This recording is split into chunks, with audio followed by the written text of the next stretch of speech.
The Libyan desert stretched endlessly in every direction, flat and featureless under the brutal North African sun. Squadron leader Clive Caldwell was returning to base after another frustrating patrol in June 1941, his P-40 Tomahawk's shadow racing across the sand below. He'd been flying combat missions for weeks now, trained, ready, aggressive. But there was a problem. He couldn't hit anything. Caldwell had flown about 40 operational sorties and managed only one confirmed kill. For a fighter pilot, this was humiliating. Worse, it was dangerous. In aerial combat, the pilot who can't shoot straight doesn't last long. Caldwell knew he was missing something fundamental, but he couldn't figure out what. Then, watching his shadow ripple across the desert floor, an idea struck him. An idea so simple it seemed almost stupid.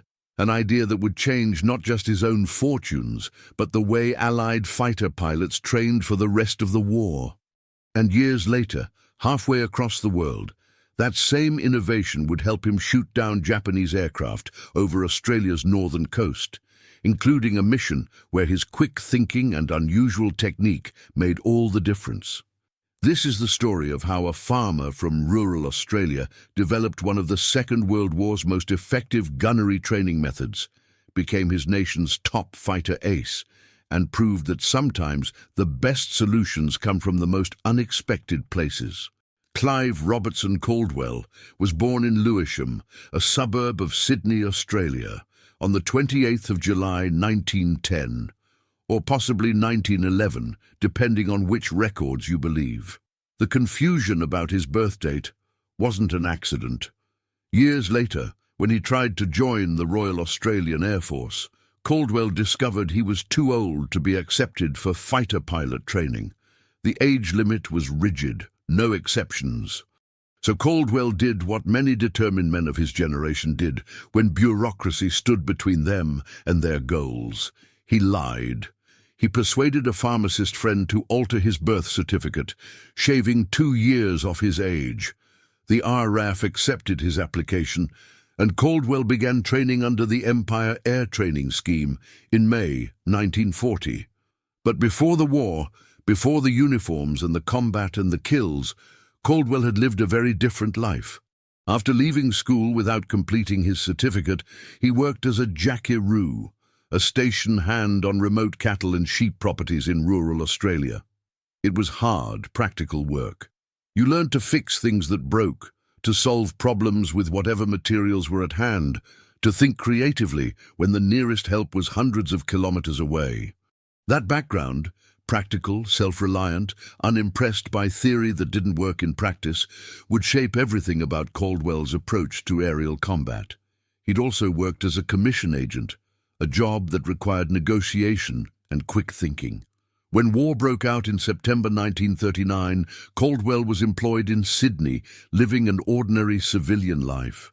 But he'd learned to fly with the Royal Aero Club of New South Wales in 1938, logging just 11 hours of solo flying time before the war began.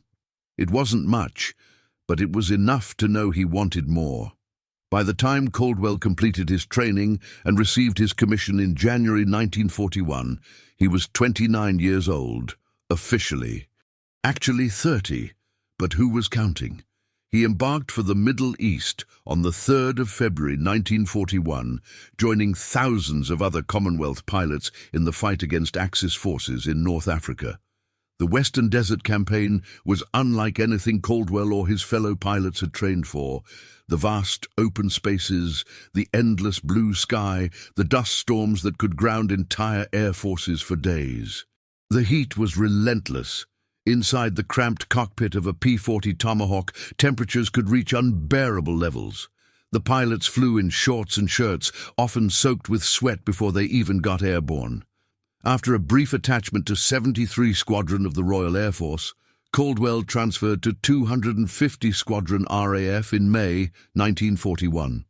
The squadron was equipped with P-40 Tomahawks, rugged American-built fighters that could take punishment but lacked the agility of the German Messerschmitt Bf 109s they faced. At 6 feet 2.5 inches tall, Caldwell was a tight fit in the Tomahawk's cockpit. But once the canopy closed, size didn't matter. What mattered was whether you could shoot. And Caldwell, despite his eagerness and his courage, couldn't shoot. The problem was deflection. In aerial combat, you don't aim at where the enemy plane is. You aim at where it's going to be. You have to lead the target, accounting for its speed, its direction, the closing rate between your aircraft and theirs. Get the deflection wrong, and your bullets pass harmlessly behind or ahead of the enemy. Get it right, and you see pieces flying off the target, smoke trailing, the satisfying confirmation that you've scored hits. Every fighter pilot learned this in training. They practiced on towed targets, firing at banners dragged behind slow aircraft. But somehow, for Caldwell, the training didn't translate to combat. When he got into a real dogfight, with Messerschmitts diving out of the sun and adrenaline flooding his system and his heart pounding in his ears, he missed. Again and again he missed. By mid-June 1941, Caldwell had flown 40 operational sorties, convoy patrols, bomber escorts, sweeps over enemy territory, and had one confirmed kill to his name. Just one. He downed a Bf-109E on the 26th of June over Capuzzo, his first aerial victory on his 30th sortie. It had taken him almost 2 months of combat flying to score that single kill. Other pilots in his squadron were racking up multiple victories. Caldwell watched them, tried to learn from them, but couldn't figure out what he was doing differently.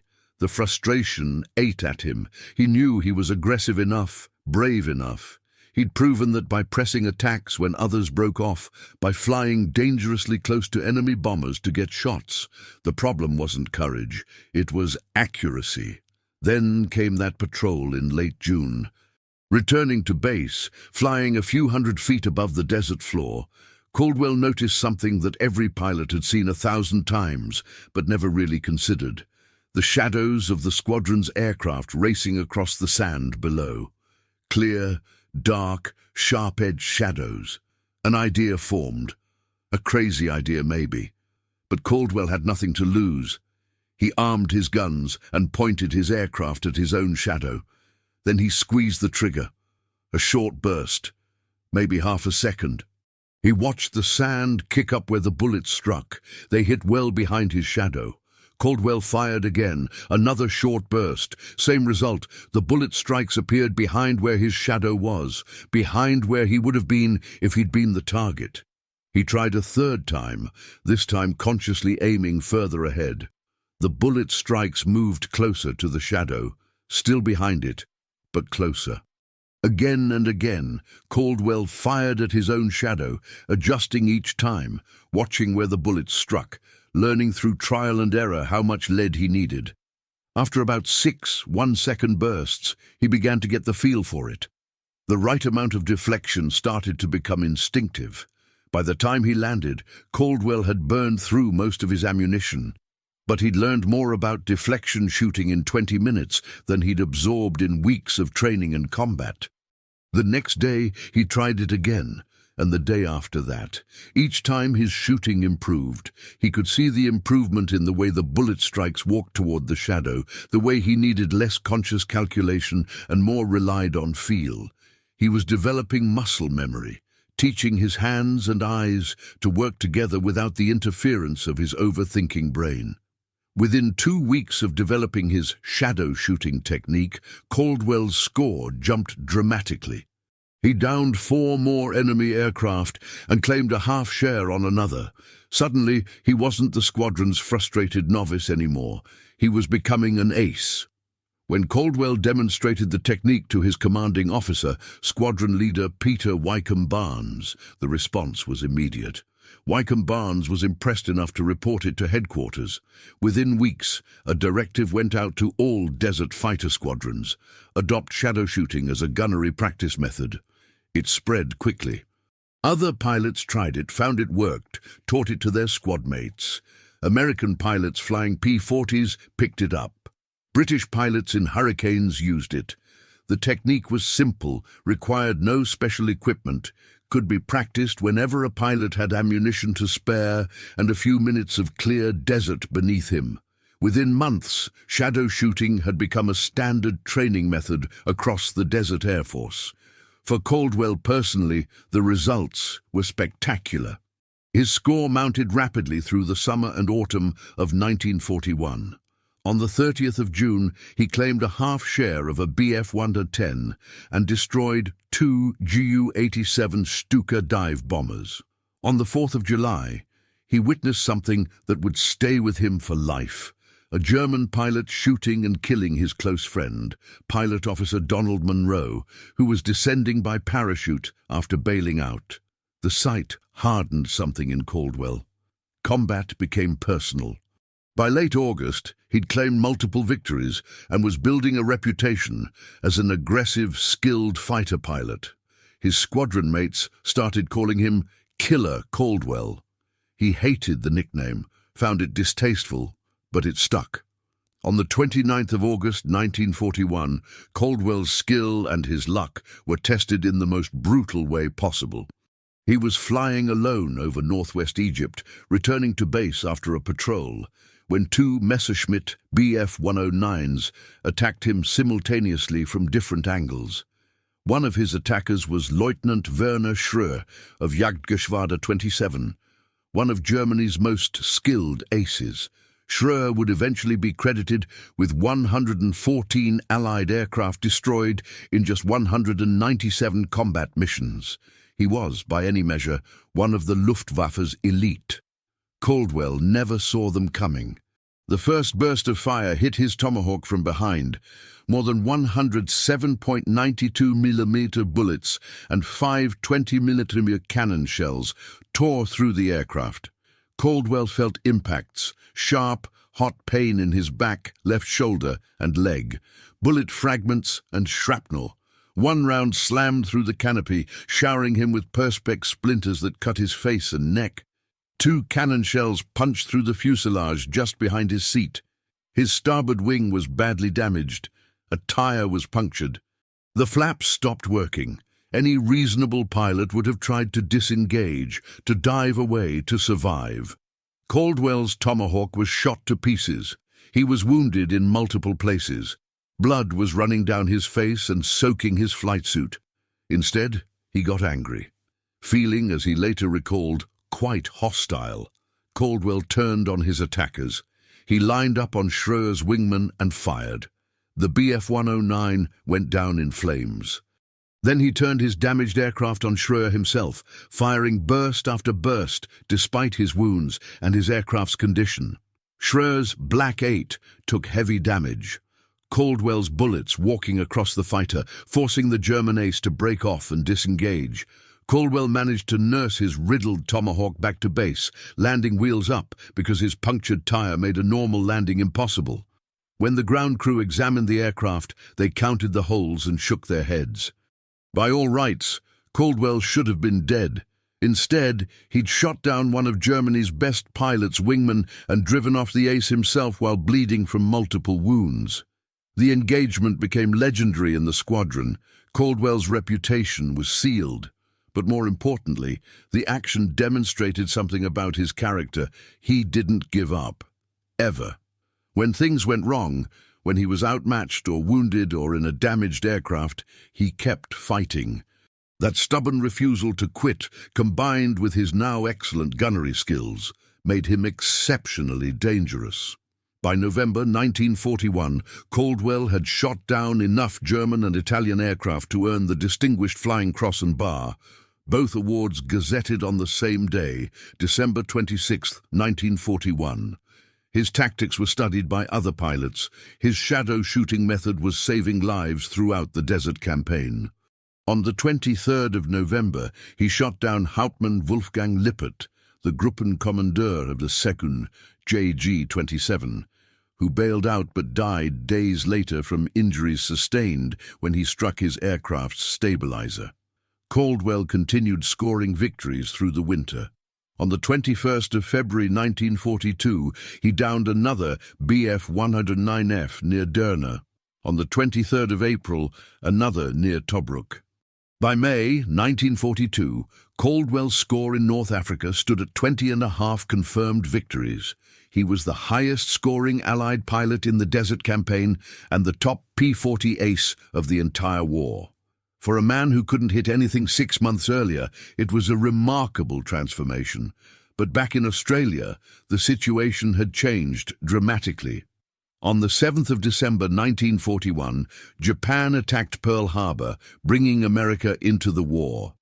Weeks later, on the 19th of February 1942, the same Japanese carrier force that had devastated Pearl Harbor struck Darwin on Australia's northern coast. 8 ships were sunk, hundreds killed. The town was left in ruins. Suddenly, Australia faced a direct threat. Japanese forces were advancing through Southeast Asia, capturing territory at a shocking pace. Singapore fell on the 15th of February. Java was invaded in March. The Japanese seemed unstoppable, and Australia, with most of its experienced troops fighting in North Africa and the Middle East, found itself vulnerable. The Australian government began recalling its most experienced personnel.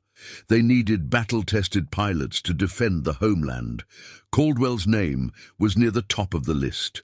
In May 1942, after 15 months in the desert, Caldwell left North Africa. Before he departed, he was honored by the Polish pilots he'd served alongside in 112 Squadron RAF with the Polish Cross of Valor. The award recognized his buoyant cooperation and his leadership. Many of the squadron's pilots were Polish airmen who'd escaped their occupied homeland to continue fighting. They'd recognized Caldwell as one of their own, a fighter who never quit. Caldwell returned to Australia in October 1942. By then, the immediate threat to Australia had lessened. American forces had halted the Japanese advance at Midway and Coral Sea, and Australian troops were fighting desperately along the Kokoda Track in New Guinea. But Darwin and Australia's northern coast remained vulnerable to Japanese air raids. The attacks continued, and Australia needed experienced fighter leaders to organize an effective defense. In November 1942, Caldwell was promoted to wing commander and given command of No. 1 Fighter Wing, comprising 3 squadrons, No. 54 Squadron RAF, No. 452 Squadron RAAF, and No. 457 Squadron RAAF. The wing was equipped with Supermarine Spitfires, elegant, deadly fighters, a significant step up from the rugged but limited P-40s Caldwell had flown in the desert. After some time training his squadrons and getting familiar with the Spitfire, the wing deployed to Darwin in January 1943. The task was clear: defend northern Australia against Japanese air raids launched from bases in the Dutch East Indies.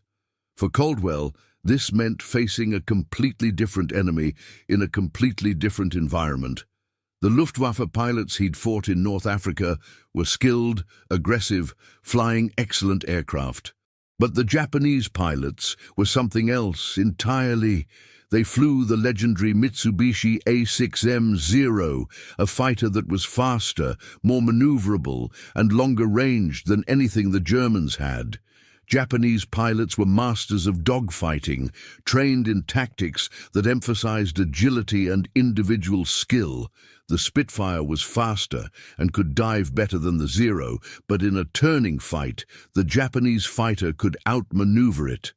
Caldwell quickly realized that the tactics that worked in North Africa, aggressive pursuit, close-in fighting, dogfighting until one side or the other broke off, would get his pilots killed over Darwin. He began emphasizing different tactics: use the Spitfire's advantages, speed and dive performance, attack from altitude, make one high-speed pass, then climb back up before the Zeros could turn to engage. Don't dogfight, don't try to outturn a Zero. It couldn't be done. Hit hard, hit fast, get out, and always work on gunnery. Caldwell insisted his pilots practice shadow shooting whenever possible. If you couldn't hit the target in your one high-speed pass, you'd wasted the attack and probably alerted the enemy to your presence. Accuracy was everything. The wing's first major engagement came on the 2nd of March, 1943. Caldwell was leading a flight of 6 Spitfires on patrol when they spotted Japanese aircraft preparing to attack Allied shipping in the Arafura Sea just north of Darwin. 6 Kate dive bombers escorted by 12 Zero fighters, 18 enemy aircraft against 6 Spitfires, terrible odds by any measure. A cautious commander might have called for reinforcements, might have shadowed the enemy force while waiting for more fighters to arrive. Caldwell attacked immediately. The 5 Spitfires followed their leader into the enemy formation. Caldwell's first target was a Zero fighter. He lined it up, remembered everything he'd learned about deflection shooting over the desert sand 2 years ago, and fired. The Zero went down. Before the Japanese formation could react effectively, Caldwell had shifted to a Kate bomber and sent it spiraling toward the sea as well. In the brief, vicious dogfight that followed, the Spitfires managed to repel the entire Japanese formation. Not all 18 enemy aircraft were destroyed, but they were scattered, disrupted, forced to jettison their bombs and flee. The attack on Allied shipping was prevented, and Caldwell had scored his first 2 victories against the Japanese, 1 Zero and 1 Kate. But this was just the beginning. The techniques Caldwell had developed over Libyan sand were about to be tested in the skies over Darwin, in missions where split-second decisions and perfect shooting made the difference between victory and disaster. And there was one mission coming.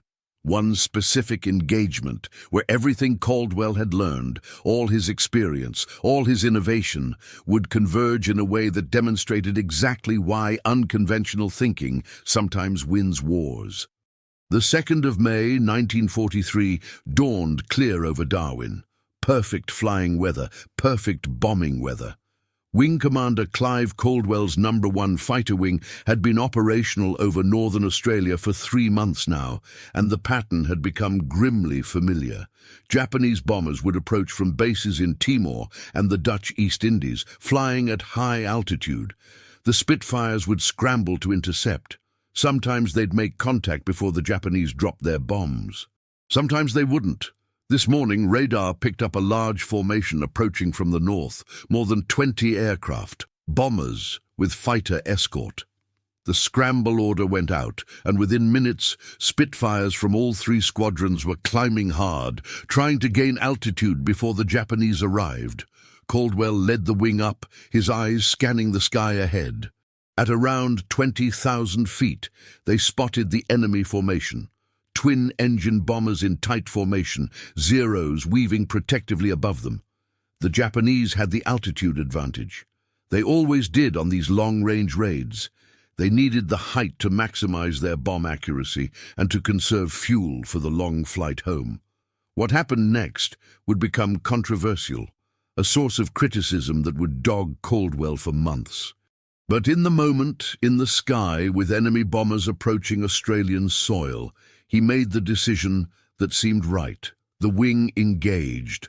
Caldwell dove on the formation, his Spitfire accelerating rapidly. He lined up a bomber in his gun sight, remembered everything he'd learned about deflection over desert sand 2 years earlier, and fired. The bomber shuddered under the impact of his rounds, but didn't go down. He pulled up hard, climbing back to regain altitude before the Zeros could catch him. Other Spitfires were diving on the formation now. The orderly Japanese bomber stream dissolved into chaos as pilots broke formation to evade, bombs tumbling away toward the sea rather than toward Darwin's docks and airfields. The immediate threat to the town was disrupted, but then the Zeros came down. The Japanese fighters had been waiting for this, and now they pounced. Suddenly the sky was full of twisting, turning aircraft. Spitfires and Zeros locked in individual dogfights, the kind of engagement Caldwell had specifically told his pilots to avoid. Don't dogfight with Zeros. Use your speed advantage. Make one pass and get out.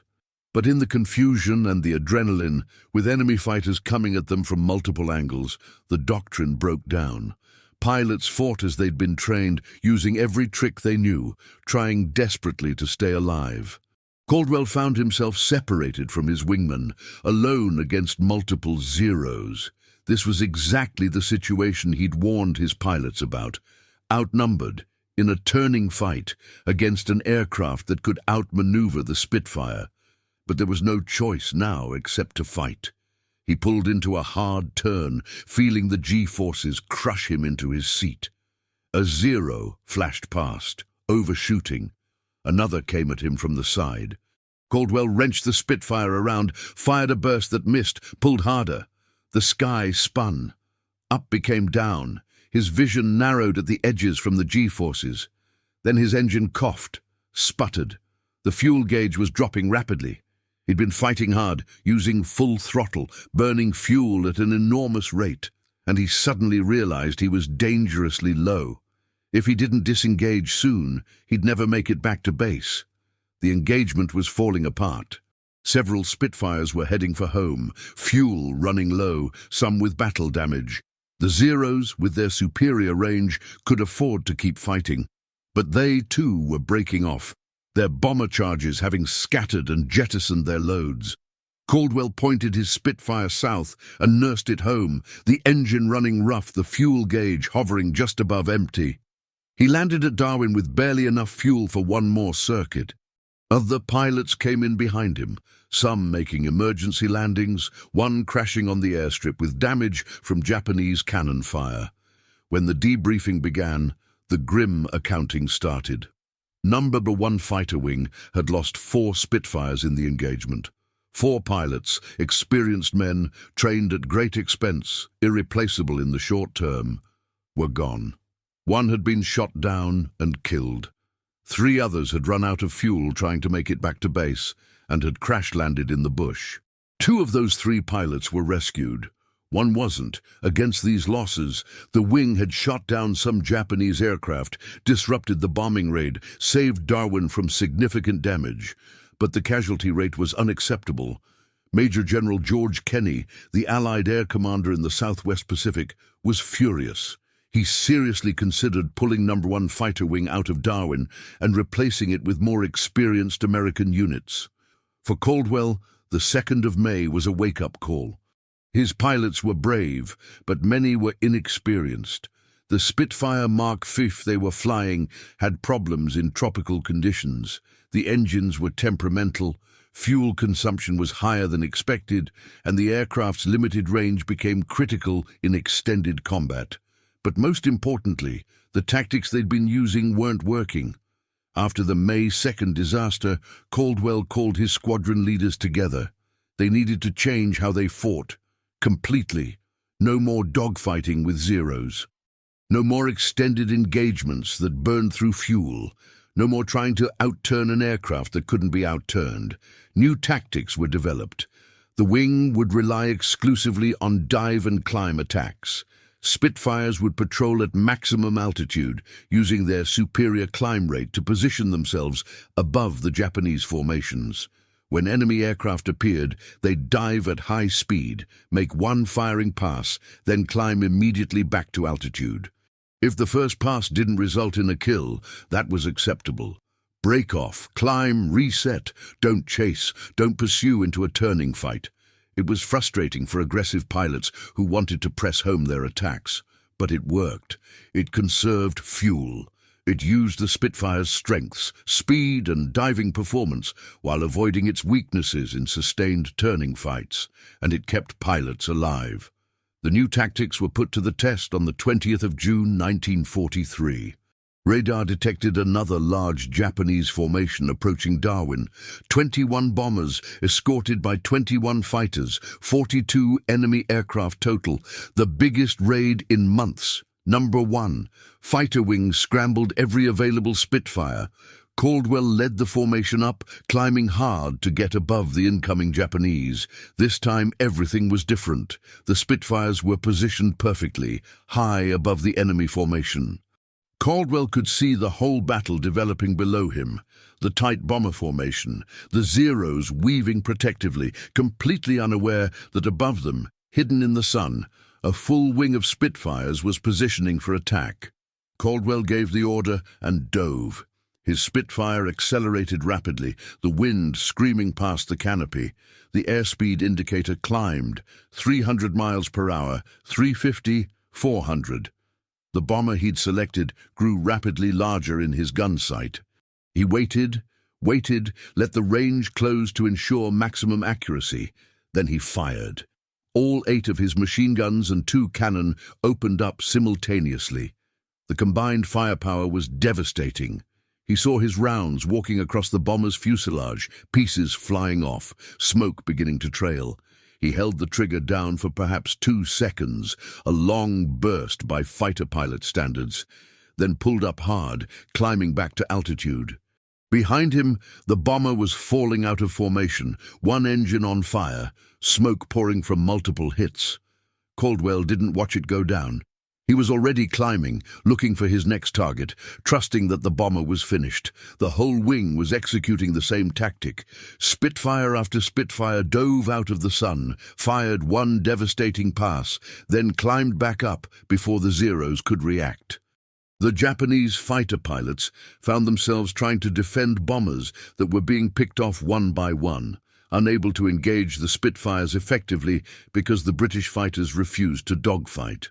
Caldwell positioned for another attack. This time, his target was a Zero that had broken formation to chase a Spitfire. Bad decision by the Japanese pilot. He'd lost the protection of his formation and isolated himself.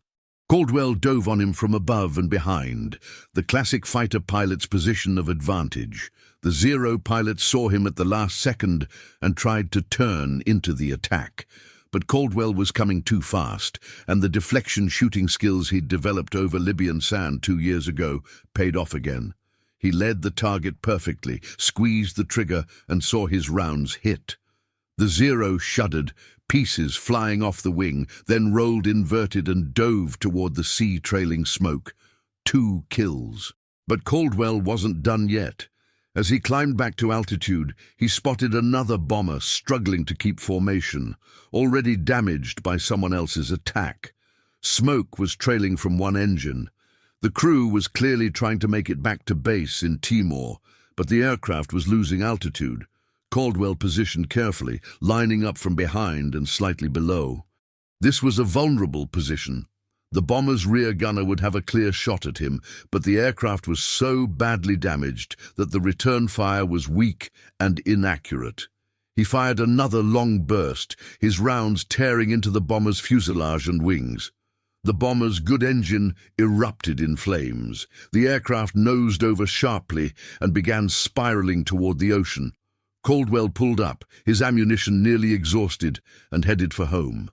The engagement was over in less than 20 minutes. The result was stunning. 9 Japanese bombers destroyed and 5 fighters shot down. Against this, No. 1 Fighter Wing lost only 2 Spitfires and both pilots survived.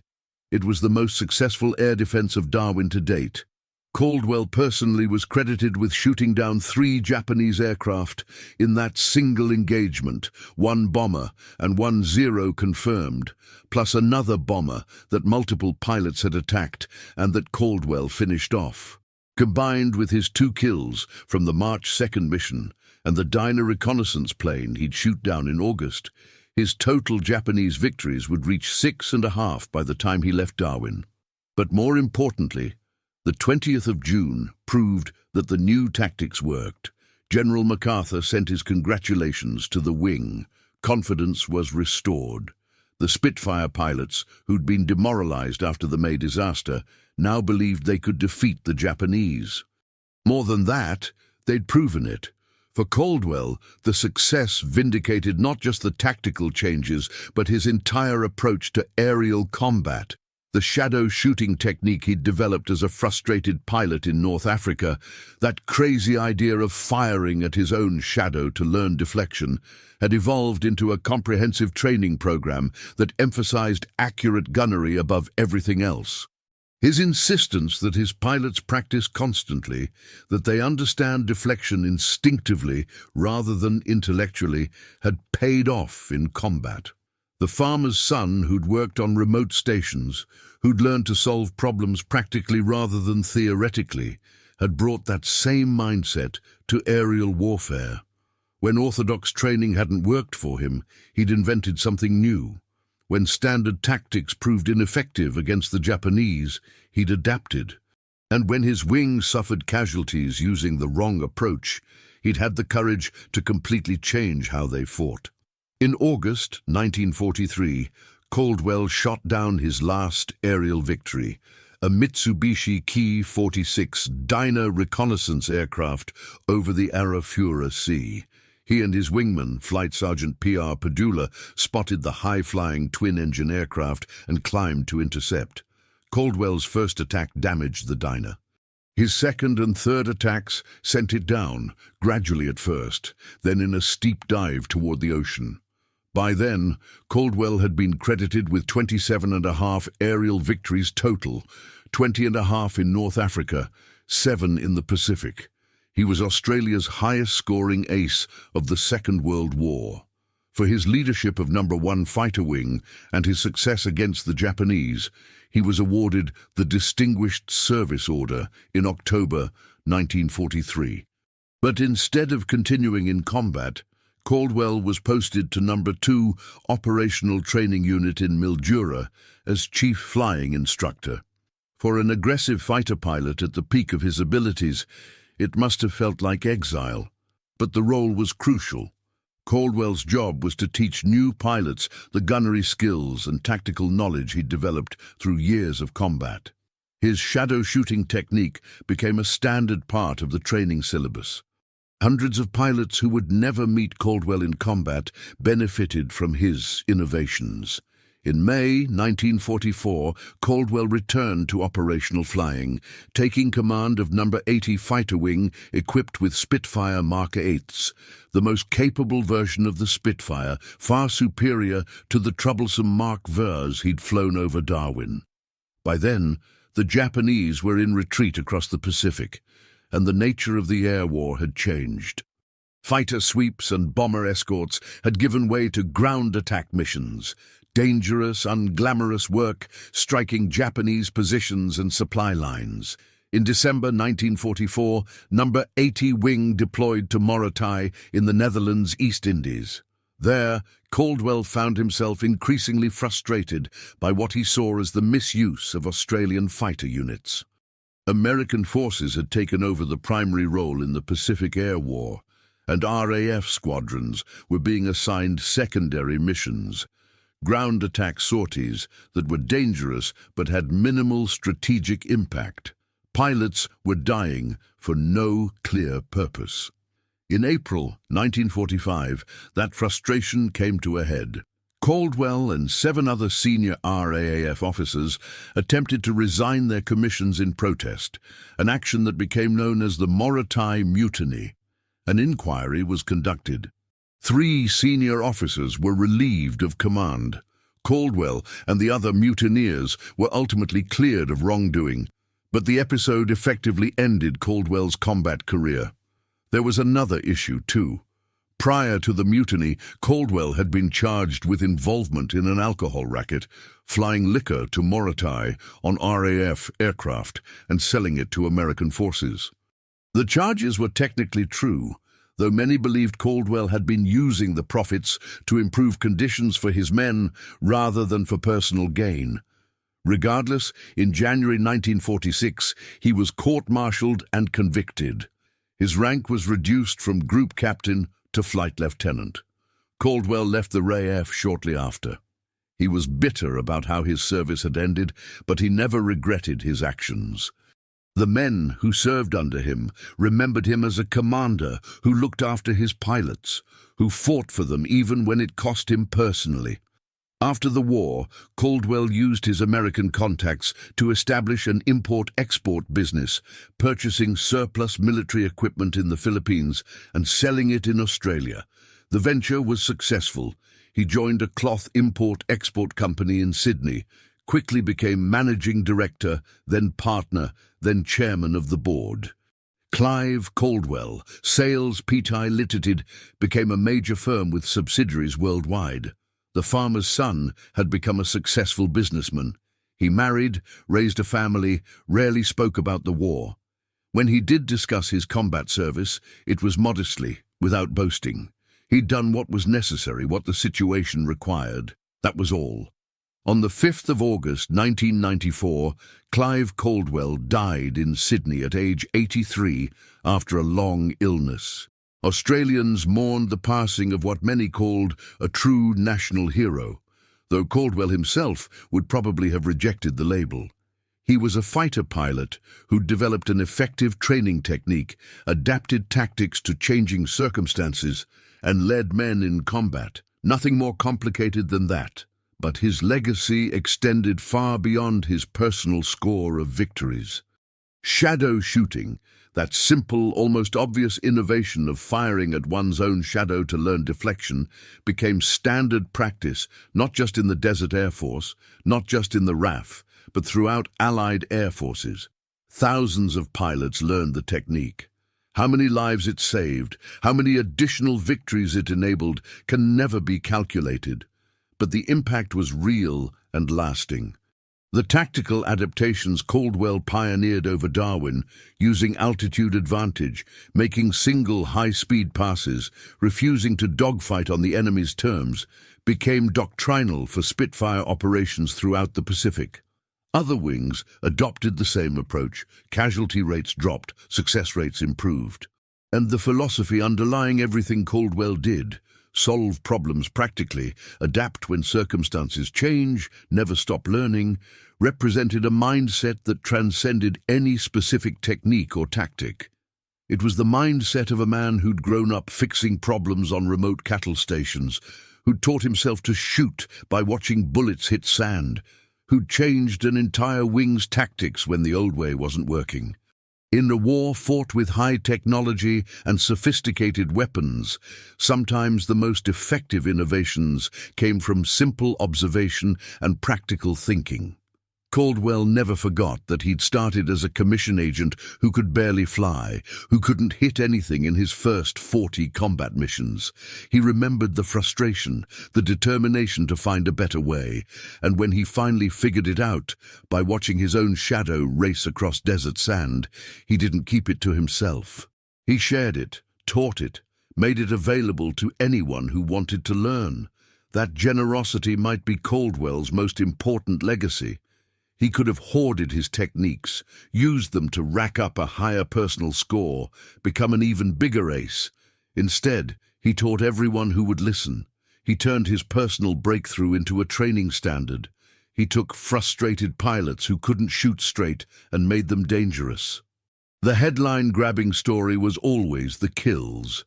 27.5 enemy aircraft destroyed, Australia's top ace, the man who shot down 3 Japanese planes in one mission over Darwin.